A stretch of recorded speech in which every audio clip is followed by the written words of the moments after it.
ये आपको मैं पाठ पढ़ाने जा रहा हूँ। पाठ्यक्रम 6th क्लास की बुक, चैप्टर नंबर 1, अध्याय 1, प्रारंभिक कथन। क्या आप कब और कहाँ कैसे शुरुआत हुई थी इस समय की। रशीदा एक सवाल पूछती है कि रशीदा बैठी अखबार पढ़ रही थी। अचानक उसकी निगाह एक सुर्खी पर पड़ी। 100 साल पहले। वह सोचने लगी कि यह कोई कैसे जान सकता है कि इतने वर्षों पहले क्या हुआ था, कैसे पता लगाएं। आइए इस पे चर्चा करते हैं। तो कैसे पता लगाया था उन लोगों ने। तो यह जानने के लिए कि कल क्या हुआ था, तुम रेडियो सुन सकते हो, टेलीविज़न देख सकते हो या फिर अखबार पढ़ सकते हो। साथ ही यह जानने के लिए कि पिछले साल क्या हुआ था, तो तुम किसी ऐसे व्यक्ति से बात कर सकते हो जिसे उस समय की स्मृति हो, उस समय की बात पता हो। लेकिन बहुत पहले क्या हुआ था, यह कैसे जाना जा सकता है। अतीत के बारे में हम क्या जान सकते हैं। अतीत के बारे में अभी जानकारी हम कैसे लेते हैं। देखो कि अतीत के बारे में बहुत कुछ जानना जा सकता था। जैसे लोग क्या खाते थे, कैसे कपड़े पहनते थे, किस तरह के घरों में रहते थे। हम आखेटकों मतलब शिकारियों, पशुपालकों, कृषिकों, शासकों, व्यापारियों, पुरोहितों, शिल्पकारों, कलाकारों, संगीतकारों या फिर वैज्ञानिक के जीवन के बारे में जानकारियाँ हासिल कर सकते थे। यही नहीं, हम यह भी पता कर सकते हैं कि उस समय बच्चे कौन से खेल खेलते थे, कौन सी कहानियाँ सुना करते थे, कौन से नाटक देखा करते थे या फिर कौन कौन से गीत गाते थे, लोग कहाँ रहते थे। तो मानचित्र 1 में पृष्ठ 2 में नर्मदा नदी का पता लगाओ। अब एक चित्र दिया गया है, उसमें देखना कि नदी कहाँ है, नर्मदा नदी। ठीक है, तो कई लाख वर्ष पहले लोग इस नदी के तट पर रह रहे हैं। यह रहने वाले आरंभिक लोगों में से कुछ कुशल संग्राहक थे। संग्राहक उन्हें कहते हैं जो कुछ चीज़ों को इकट्ठा करते हैं, जो आसपास के जंगलों के विशाल संपदा से परिचित थे। अपने भोजन के लिए वे जड़ों, फूल, फलों तथा जंगल के अन्य उत्पादों का यही से संग्रह किया करते थे। वे जानवरों का आखेट मतलब शिकार भी करते थे। अब तुम उत्तर पश्चिमी की सुलेमान और किरथर पहाड़ियों का पता लगाओ। अब इन लाइन जो लिखी है, अब इसका पता लगाना है ये कहाँ पर है, सुलेमान और पहाड़ी किधर है ये। तो इसी क्षेत्र में कुछ ऐसे स्थान हैं जहाँ लगभग 8000 वर्ष पूर्व स्त्री पुरुषों ने सबसे पहले गेहूँ तथा जौ जैसी फसलों को उपाजना और आरंभ किया था, मतलब शुरुआत करी थी। उन्होंने भेड़, बकरी और गाय, बैल जैसे पशुओं को पालतू बनाना और शुरू किया। ये लोग गांव में रहते थे। यही बात करें उत्तर पूर्वी में गारो तथा मध्य भारत में विंध्य पहाड़ियों का पता लगाओ। अब इनकी क्षेत्र की हम पता लगाएं तो कृषि का विकास कैसे हुआ था, जहां सबसे पहले चावल उपजाया गया और वे स्थान विंध्य के उत्तर में स्थित थे। देखो ये मैप है, इसमें बताया है नर्मदा नदी बीच में है। देखो ये नर्मदा नदी है, ठीक, नर्मदा नदी देख लिया आप लोगों ने। अब देखो इधर एक सुलेमान करके लिखा है, ये देखो ये रहा सुलेमान, ठीक है। और इधर ही साइड में एक गारो की पहाड़ी, ये रही गारो की पहाड़ी, ठीक। अब आगे चलते हैं। मानचित्र पर सिंधु तथा इसकी सहायक नदियों का पता लगाने का प्रयास करो। अब बताया कि सिंधु जो नदी है उसका कैसे पता लगाया जाए। तो सहायक नदियों उन्हें कहते हैं जो एक बड़ी नदी में मिल जाती है, मतलब कि एक बड़ी नदी में जाकर मिल जाना। लगभग 47 वर्ष पूर्व इन्हीं नदियों के किनारे कुछ आरंभिक नगर फले फूले गंगा व इसकी सहायक नदियों के किनारे तथा समुद्र तटवर्ती इलाकों में नगरों का विकास लगभग 2500 वर्ष पूर्व हुआ है। अब आगे बताया गया है कि गंगा तथा इसकी सहायक नदी सोने का पता लगाओ। अब कैसे सोने का पता लगाया गया? सोन का पता कैसे लगाया गया? गंगा के दक्षिण में इन नदियों के आसपास का क्षेत्र प्राचीन काल में मगध राज्य, वर्तमान में वो कहाँ है? बिहार में। उस समय में एक मगध राज्य हुआ करता था, वो वर्तमान में है, नाम से जाना जाता था। इसके शासक बहुत शक्तिशाली थे और उन्होंने एक विशाल राज्य स्थापित किया था। देश के अन्य हिस्सों में भी ऐसे राज्यों की स्थापना की गई थी। लोगों ने सदैव उपमहाद्वीपों के एक हिस्से से दूसरे हिस्से तक यात्रा की। कभी कभी हिमालय जैसे ऊंचे पर्वतों, पहाड़ियों, रेगिस्तानों, नदियों तथा समुद्रों के कारण यात्रा जोखिम भरी भी होती थी। फिर भी यह यात्रा उनके लिए असंभव नहीं थी।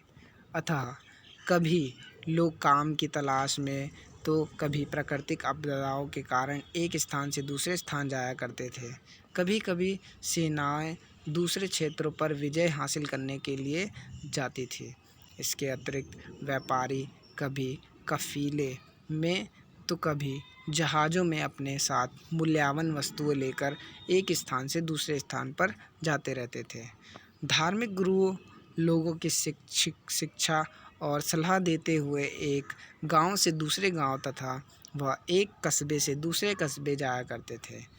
कुछ लोग नए और रोचक स्थानों को खोजने की चाह में उत्सुकतावश भी यात्रा किया करते थे और इन सभी यात्राओं से लोगों को एक दूसरे के विचारों को जानने का अवसर मिला।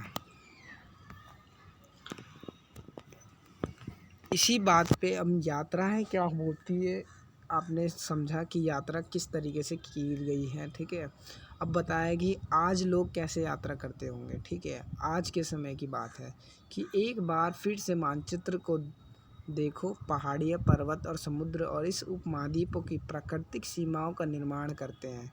किस चीज़ का? प्राकृतिक सीमा होती है, उनका निर्माण किया गया है। हालांकि लोगों के इन सीमाओं को पार करना आसान नहीं था।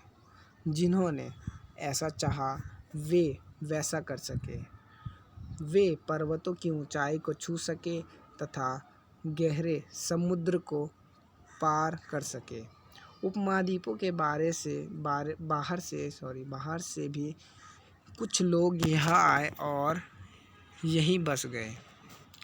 लोगों के इस आवागमन ने हमारी सांस्कृतिक परंपराओं के एक समृद्ध किया है। कई सौ वर्ष लोग पत्थर को तराशने, संगीत रचने और यहाँ तक कि भोजन बनाने के नए तरीकों के बारे में एक दूसरे से विचार को अपनाते रहे हैं। देश का नाम कैसे हुआ, इसकी चर्चा की जाए। आपने देश के लिए हम प्राय जैसे इंडिया तथा भारत जैसे नामों का प्रयोग करते हैं। इंडिया शब्द इंडस से निकला है। किस चीज़ से? इंडस से निकला है, जिसे संस्कृत में सिंधु कहा जाता है। आपने एटलस में ईरान और यूनान का पता लगाओ। लगभग 2500 वर्ष पूर्व उत्तर पश्चिम की ओर से आने वाले ईरानियों और यूनानियों ने सिंधु को हिदोस अथवा इंदोस और इस नदी के पूर्व में स्थित भूमि प्रदेश को इंडिया कहा।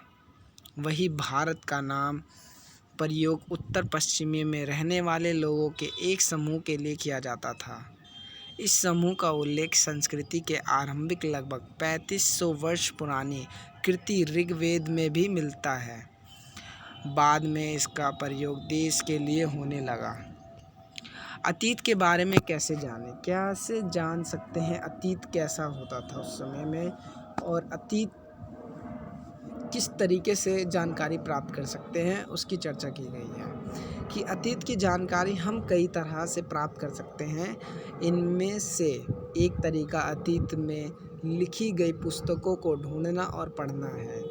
यह पुस्तकें हाथ से लिखी होने के कारण पांडुलिपि कही जाती थी। इन्हें क्या कही जाती थी? पांडुलिपि कही जाती थी। अंग्रेजी में इसे पांडुलिपियों के लिए एक प्रयुक्त होने वाला मैन्युस्क्रिप्ट शब्द लैटिन शब्द मेनू जिसका अर्थ हाथ है, हाथ से निकला है। पांडुलिपियों प्रायः ताड़पत्रों अथवा हिमालय के क्षेत्र में उगने वाले बुर्ज नामक पेड़ की छाल से विशेष तरीके से तैयार भोजपत्र पर लिखी मिलती है। देखो ये लिखा है, देखो ताड़पत्रों से बनी एक पांडुलिपियों का एक पृष्ठ लिखा हुआ है कि यह पांडुलिपि लगभग 1000 वर्ष पहले लिखी गई थी। किताब बनाने के लिए ताड़ के पत्तों का काटकर उनके अलग अलग हिस्सों को एक साथ बांध दिया जाता था और बुर्जे पेड़ के छाल से बनी ऐसी ही एक पांडुलिपि को तुम यह देख सकते हो। देखो ये यही चीज़ है, पांडुलिपि को देख सकते हो आप। इतने वर्ष होने के बाद भी इनमें से कई पांडुलिपियों को कीड़ों ने खा लिया था। किसने? कीड़ों ने खा लिया था। कुछ नष्ट कर दी गई थी और फिर भी ऐसी पांडुलिपियाँ आज भी उपलब्ध हैं। प्रायः यह पांडुलिपियाँ मंदिरों और विहारों से प्राप्त होती है। इन पुस्तकों में धार्मिक मान्यताओं व व्यवहार, राजाओं के जीवन, औषधियों तथा विज्ञान आदि सभी प्रकार के विषयों की चर्चा मिलती है। इनके अतिरिक्त हमारे यहाँ महाकाव्य, कविताएँ तथा नाटक भी है। इनमें से कई संस्कृति में लिखे हुए मिलते हैं, जबकि अन्य प्राकृत और तमिल में है। प्राकृत भाषा का प्रयोग आम लोग करते थे। यही बात करें इसकी अभिलेख की। अभिलेख होते क्या थे? तो हम अभिलेख का भी अध्ययन कर सकते हैं। ऐसे लेख पत्थर अथवा धातु अपेक्षाकृत कठोर सतहों पर उत्कीर्ण किए गए मिलते थे। वही बात करें, कभी कभी शासक अथवा अन्य लोग अपने आदेशों को इस तरह उत्कीर्णित करवाते थे ताकि लोग उन्हें देख सके, पढ़ सके तथा उनका पालन कर सके। कुछ अन्य प्रकार के अभिलेख भी मिलते हैं जिनमें राजाओं तथा रानियों सहित अन्य स्त्री पुरुषों ने भी अपने कार्यों के विवरण उत्कीर्ण करवाए हैं। उदाहरण के लिए यह प्रायः शासक लड़ाइयों में अर्जित विजयों का लेखा जोखा रखा करते थे। देखो लगभग की बात हुई है 2250 वर्ष पुराना ये अभिलेख है। वर्तमान में अफ़गानिस्तान के कंधार से प्राप्त हुआ है और यह अभिलेख अशोक नामक शासक के आदेश पर उत्कीर्ण करवाया गया था। इस शासक के विषय में तुम अध्याय 7 में पढ़ोगे और आगे देखोगे कि जब हम कुछ लिखते हैं तब हम किसी लिपि का प्रयोग करते हैं। लिपियाँ अक्षरों तथा अथवा संकेतों से बनी होती है। जब हम कुछ बोलते अथवा पढ़ते हैं तब हम एक भाषा का प्रयोग करते हैं। यह अभिलेख इस क्षेत्र में प्रयुक्त होने वाली यूनानी तथा अरामिक नामक 2 भिन्न लिपियों तथा भाषाओं में है। क्या तुम बता सकती हो कि कठोर सतह पर लेख लिखवाने के क्या लाभ थे? ऐसा करवाने में क्या क्या कठिनाई आती थी? तो इस पे हम मुद्दा देखो, क्वेश्चन बोला है कि क्या तुम बता सकते हो कि कठोर सतह पर लेख लिखवाने के क्या लाभ हुए थे और ऐसा करवाने से क्या कठिनाई आती थी?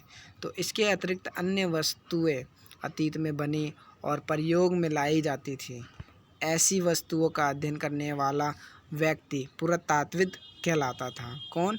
एक जो भी इस चीज़ का अध्ययन करता था उसे व्यक्ति को पुरातात्विद कहलाता था। पुरातात्विद पत्थर ऐसे ईंट से बनी इमारतों के अवशेषों, चित्रों तथा मूर्तियों ठीक का अध्ययन करते थे और वे औजारों, हथियारों, बर्तनों, आभूषणों तथा सिक्कों की प्राप्ति के लिए छानबीन तथा खुदाई भी करते थे।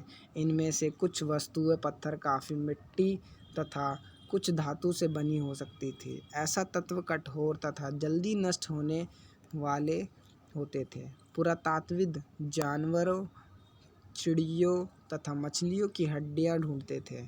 इससे उन्हें यह जानने की बहुत मदद मिली कि अतीत में लोग क्या खाते थे वनस्पतियों के अवशेष बहुत मुश्किल से बच पाते हैं। यदि अन्न के दाने अथवा लकड़ी के टुकड़े जल जाते हैं, वे जले हुए रूप में बचे रहते हैं। देखो ये हमारी क्या है, ये बाएं तरफ जो बताया ये प्राचीन नगर से प्राप्त पात्र है। क्या है? पात्र प्राप्त हुआ था। इस तरह से पात्रों का प्रयोग 47 वर्ष पूर्व होता है। ठीक 47 वर्ष हो गया था इस पात्र को यूज करते हुए। दाएं में जो एक पुराना चांदी का सिक्का है, दाएं में देखो एक पुराना चांदी का सिक्का दिखाया है। ठीक चांदी का सिक्का दिखाया है और इस तरह से सिक्कों का प्रयोग लगभग 2500 वर्ष पूर्व होता है। 2500 पूर्व पहले हुआ करता था। हमारे द्वारा आज प्रयोग में आने वाले सिक्कों से यह सिक्का कैसे अलग हुआ, तो इसका अध्ययन करते हैं कि क्या पुरातत्वविदों का बहुधा कपड़ों के अवशेष मिलते होंगे या नहीं। क्या उन्हें पुरातत्वविदों के कपड़े से अवशेष मिले थे या नहीं, तो इसकी जानकारी हम प्राप्त करेंगे कि पांडुलिपि अभिलेखों तथा पुरातत्व से ज्ञात जानकारियों के लिए इतिहासकार प्रायः स्रोत शब्द का प्रयोग करते थे। इतिहासकार इन्हें कहते हैं जो अतीत का अध्ययन करते हैं। वो स्रोत के प्राप्त होते ही अतीत के बारे में पढ़ना और बहुत रोचक हो जाता है, क्योंकि इन स्रोतों की सहायता से हम धीरे धीरे अतीत का पुनर्निर्माण करते जाते हैं। इतिहासकार का यह भी मानना है और पुरातत्वविदों का कि जासूसों की तरह जो इन सभी स्रोतों का प्रयोग सुराग के रूप में कर अतीत को जानने का प्रयास करते हैं। ठीक अब अतीत का एक या अनेक, अतीत क्या है, इसके एक या अनेक के बारे में चर्चा करेंगे। इसके बाद आपका चैप्टर ख़त्म होने वाला है। तो देखिए अतीत का एक क्या अनेक है। क्या अतीत में अनेक कुछ देखने को मिलता है या नहीं। क्या तुमने इस पुस्तक के शीर्षक हमारे अतीत का पर अध्ययन दिया कि कहाँ अतीत शब्द का प्रयोग बहुवचन के रूप में किया गया है। ऐसा इस तथ्य की और ध्यान दिलाने के लिए किया गया है कि अलग अलग समूह के लोग के लिए इस अतीत के अलग अलग मायने थे। उदाहरण के लिए पशुपालक कृषकों का जीवन राजाओं की रानियों के जीवन से तथा व्यापारियों का जीवन शिल्पकारों के जीवन से बहुत अलग था। जैसा कि हम आज भी देखते हैं, उस समय भी देश के अलग अलग हिस्सों में लोग अलग अलग व्यवहार और रीति रिवाज का पालन करते थे। उदाहरण के लिए आज अंडमान द्वीप के अधिकांश लोग अपना भोजन मछलियाँ पकड़कर शिकार करके तथा फल फूल के संग्रह द्वारा प्राप्त करते हैं। इसके विपरीत शहरों में रहने वाले लोग खाद्य आपूर्ति के लिए अन्य व्यक्तियों पर निर्भर करते हैं और इस तरह के भेद अतीत में भी विद्यमान थे। इसके अतिरिक्त एक अन्य तरह का भेद है। उस समय शासक अपनी विजयों का लेखा जोखा रखते थे। यही कारण है कि हम उन शासकों तथा उनके द्वारा लड़ी जाने वाली लड़ाइयों के बारे में काफ़ी कुछ जानते हैं, जबकि शिकारी मछुआरे संग्राहक कृषक अथवा पशुपालक जैसे आम आदमी प्रायः अपने कार्यों का लेख जोखा नहीं रखते थे। पुरातत्व की सहायता से हमें उनके जीवन को जानने में मदद मिलती है, हालांकि अभी भी इनके बारे में बहुत कुछ जानना शेष है। तिथिया का मतलब क्या होता है? तिथिया किसे कहते हैं? तो अगर कोई तुमसे तिथि के विषय में पूछे तो तुम शायद ही उस दिन की तारीख, माह, वर्ष जैसे 2000 या इसी तरह का कोई और वर्ष बताओगे। वर्ष की यह गणना ईसाई धर्म प्रवर्तक ईसा मसीह के जन्म के तिथि से की जाती है। 2000 वर्ष कहने का तात्पर्य ईसा मसीह के जन्म के 2000 वर्ष के बाद से है। ईसा मसीह के जन्म के पूर्व की सभी तिथियां ईसा पूर्व, ईसा से पहले के रूप में जानी जाती है। इस पुस्तक में हम 2000 को अपना आरंभिक बिंदु मानते हुए वर्तमान से पूर्व तिथियों का उल्लेख करेंगे। धन्यवाद। ये वीडियो आपको अच्छी लगी हो तो लाइक एंड सब्सक्राइब ज़रूर करना और ये इतिहास और तिथियां इनके बारे में। अंग्रेज में BC, हिंदी में ईसा पूर्व का तात्पर्य बिफोर क्राइस्ट ईसा पूर्व होता है। समझ गए।